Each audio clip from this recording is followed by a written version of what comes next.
اللہ تعالیٰ نے قرآن مجید میں ارشاد فرمایا کہ وما ینطق عن الہویٰ،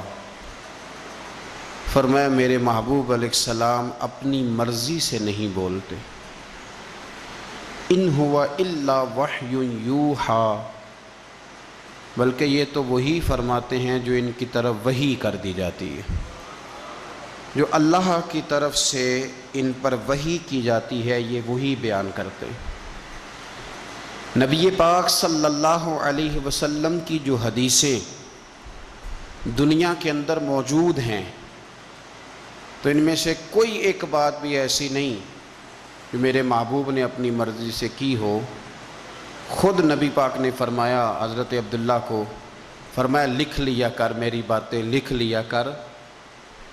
مجھے اللہ کی عزت کی قسم میں جس حال میں بھی ہوں میرے منہ سے حق اور سچ ہی نکلتا ہے۔ تو حضور کی جتنی حدیثیں ہیں دنیا میں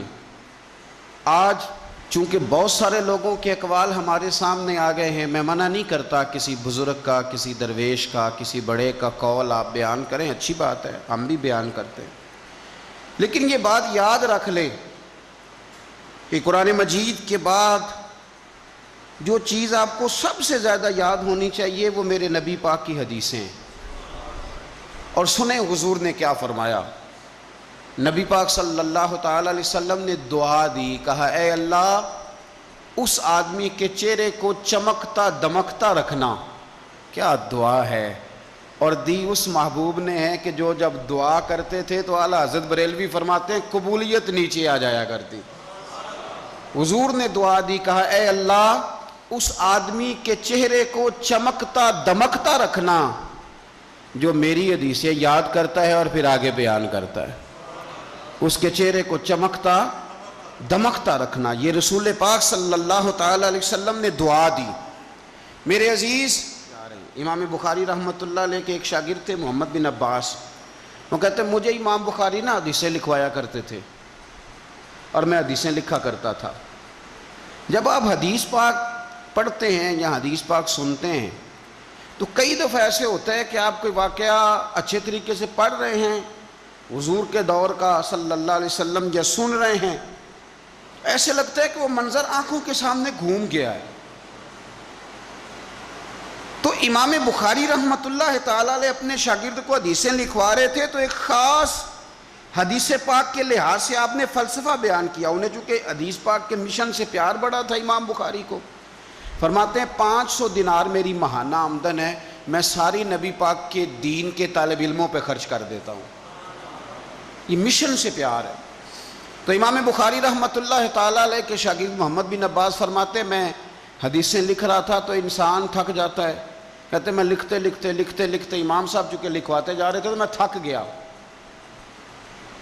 تو امام بخاری رحمۃ اللہ تعالیٰ علیہ نے جب محسوس کیا نا کہ میں کوئی سست ہو گیا ہوں، تھک گیا ہوں، تو فرمانے لگے مجھ سے کہ جو کھیل کود والے لوگ ہیں نا،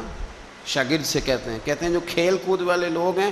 وہ کھیل کود میں خوش رہتے ہیں، جو تاجر ہیں وہ تجارت میں خوش رہتے ہیں، جو سیاحت کے شوقین ہیں وہ گھومنے پھرنے میں خوش رہتے ہیں۔ فرمایا تو کتنا خوش نصیب ہے کہ جب سے تو بیٹھا ہے یا نبی پاک علیہ السلام کے ساتھ بیٹھا ہوا ہے یا حضور کے صحابہ کے ساتھ بیٹھا ہوا ہے۔ گویا نبی پاک کی حدیثیں لکھنا، حدیثیں جمع کرنا، حدیثیں بیان کرنا، حدیث کے ساتھ تعلق رکھنا،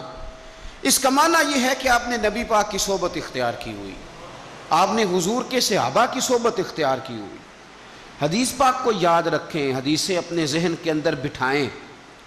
ایک حدیث پاک میں نبی پاک صلی اللہ علیہ وسلم نے فرمایا جس نے 40 حدیثیں جمع کر کے میری امت تک پہنچائی، اللہ قیامت کے دن اسے علماء کے ساتھ کھڑا فرمائے گا۔